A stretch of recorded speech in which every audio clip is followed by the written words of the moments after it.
suis ravie de vous retrouver dans cette nouvelle vidéo et nous allons parler challenge. Pour cette semaine, j'ai décidé de faire le challenge qui s'appelle French Readathon, ou si vous voulez, c'est un marathon lecture qui se passe durant 7 jours, du 25 juillet au 31 juillet, et il faut lire 7 livres pendant 5 jours. Et la difficulté, c'est que vous avez 7 thèmes qui correspondent à ces livres. Dans cette vidéo, je vais vous parler de mes lectures, mais vraiment d'une manière très rapide. De toute façon, je la posterai à la fin du challenge avec un bilan général. Et je vous mettrai toutes les chroniques des livres en barre d'infos, comme ça pour éviter de dire trop de choses en vidéo. Premier jour du challenge, lundi 25 juillet. Donc il est 19h26 et donc j'ai passé la journée à lire aujourd'hui et j'ai pu lire 2 titres. Le premier est donc Orange d'Ichigo Takano, donc le tome 5, le dernier tome de la saga en manga que j'adore.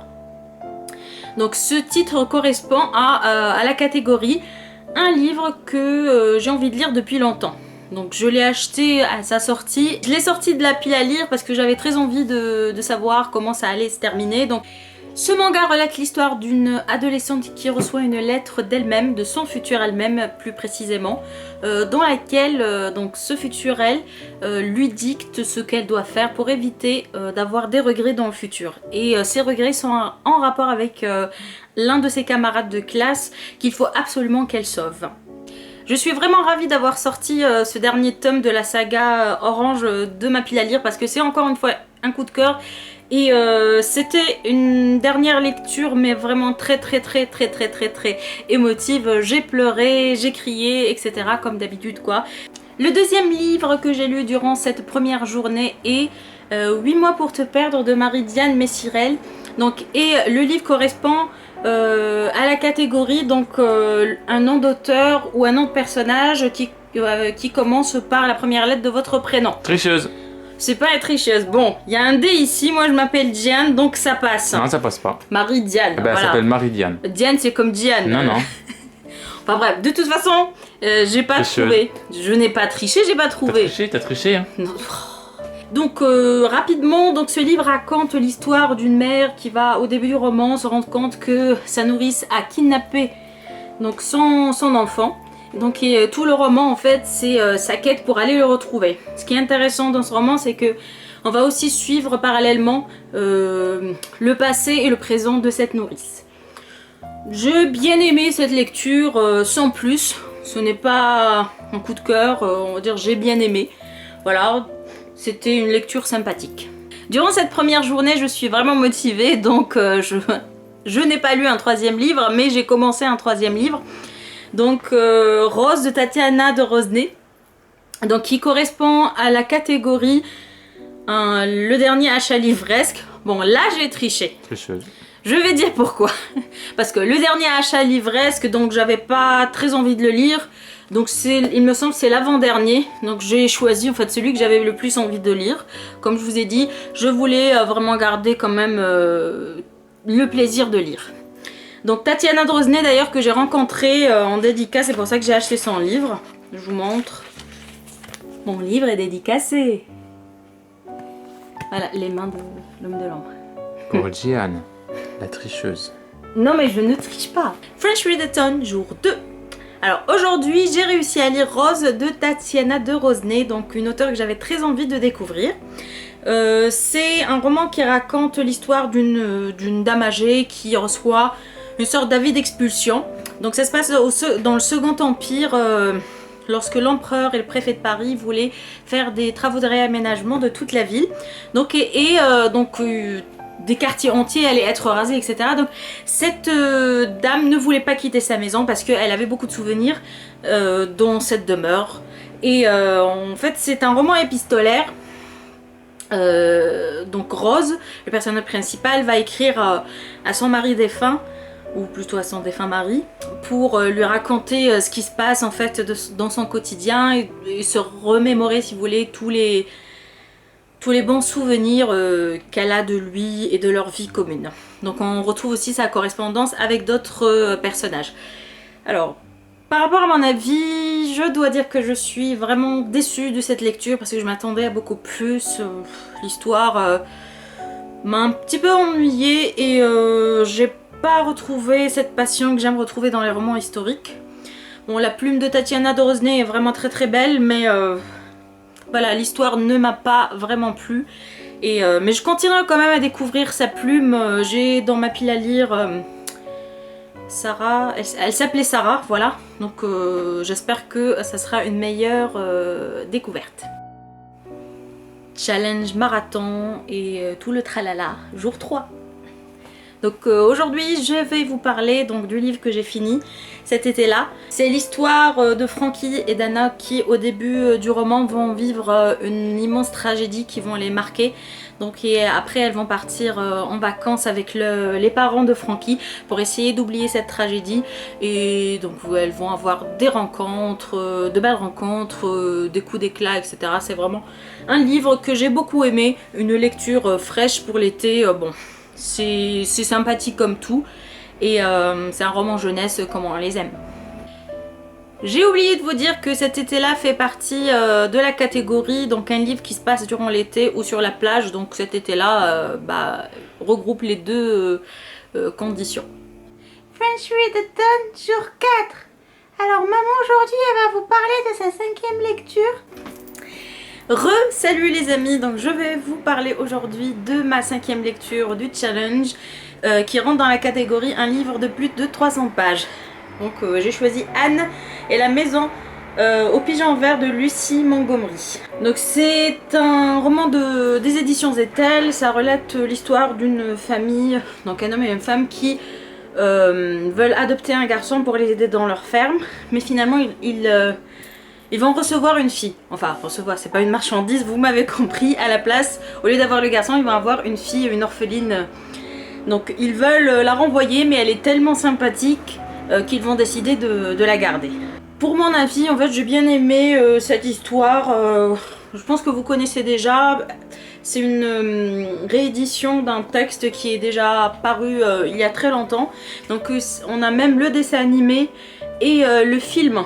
Je pense que voilà, je pense une majorité de personnes ont vu déjà le film. Absolument pas. Bon, toi, c'est pour les filles, hein, c'est pour ça. Donc j'ai bien aimé donc ce texte. Bon, c'est un livre jeunesse qui correspond plus, on va dire, à un public jeunesse qu'à un public adulte. Alors vu que j'ai fini ma 5e lecture, je me suis dit tiens, on est jeudi, j'attaque la 6e lecture et j'ai choisi le tome 2 du club Match de Lauren Rowe, qui fait partie de la catégorie livre avec une couverture jaune. Donc ça tombait bien, j'avais très envie de lire la suite des aventures de Jonas et de Sarah. Donc là je suis à... Enfin j'ai lu 162 pages. Et je vous dis rendez-vous demain pour que je vous parle du livre. Et maintenant je vous laisse parce qu'on va aller au cinéma. On se retrouve pour le 5e jour du challenge marathon lecture. Voilà. La meuf, elle sait pas ce qu'elle fait. Je sais pas. Voilà. C'est Drogan qui me... Donc je sais plus ce que je voulais dire, mais disons voilà. Ce que je voulais dire c'est on est le 5e jour, donc et j'ai vraiment très bien avancé dans ma pile à lire du challenge. Je sais pas pourquoi je suis essoufflée.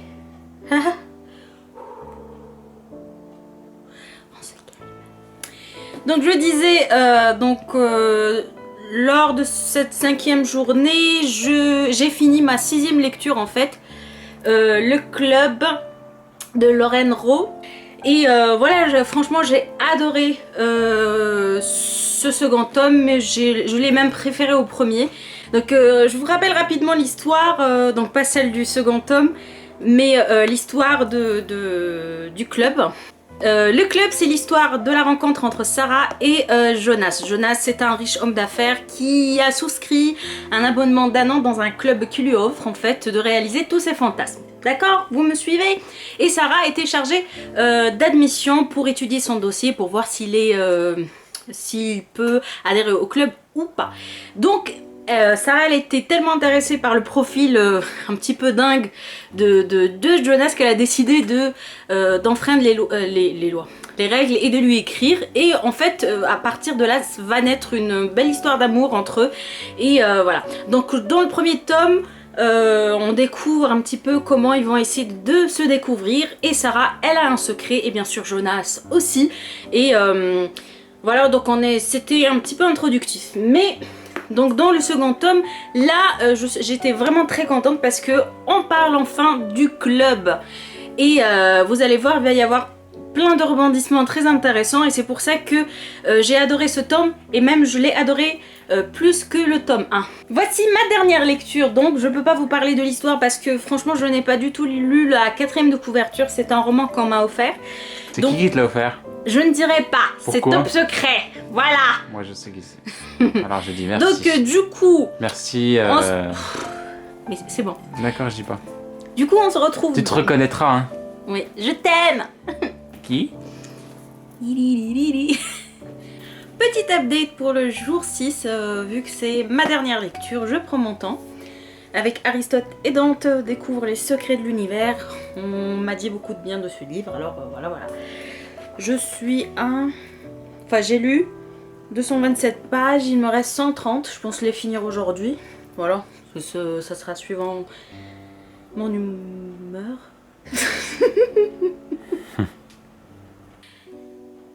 Feng Shui d'automne, jour 7.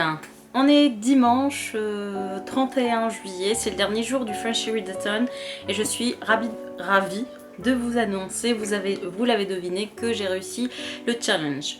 Donc avec ma dernière lecture, que j'ai fini hier d'ailleurs, Aristote et Dante découvrent les secrets de l'univers. Donc ce roman, on m'en a beaucoup parlé, j'avais dit, donc c'était le coup de cœur de beaucoup de personnes. J'en attendais plus, certes j'ai beaucoup aimé, mais j'ai trouvé qu'il y avait beaucoup de longueur et les dialogues étaient trop lents. Donc ça c'est ce que je peux lui reprocher, mais sinon c'est une très très belle histoire, touchante et qui évoque un thème fort. L'homosexualité et plus précisément comment on peut aborder ce thème, comment on peut vivre l'homosexualité quand on est adolescent, quand on découvre enfin, voilà, quand on découvre enfin sa sexualité, etc. Mon bilan de ce challenge est positif, même très positif. J'étais ravie d'avoir cette sensation d'urgence, de tous les jours respecter mon planning de lecture. Le but c'est pas de se lancer un challenge de lire des pavés pendant cette semaine, mais de garder quand même un plaisir de lecture certain lorsqu'on fait ce genre de challenge. Je participe à d'autres challenges, n'hésitez pas à aller les voir dans la rubrique challenge sur le blog. C'est toujours un plaisir de lire en se donnant des contraintes. On a essayé de faire du mieux qu'on puisse pour que la vidéo ne soit pas trop longue, mais voilà, une semaine de challenge, je voulais vraiment partager chaque jour avec vous.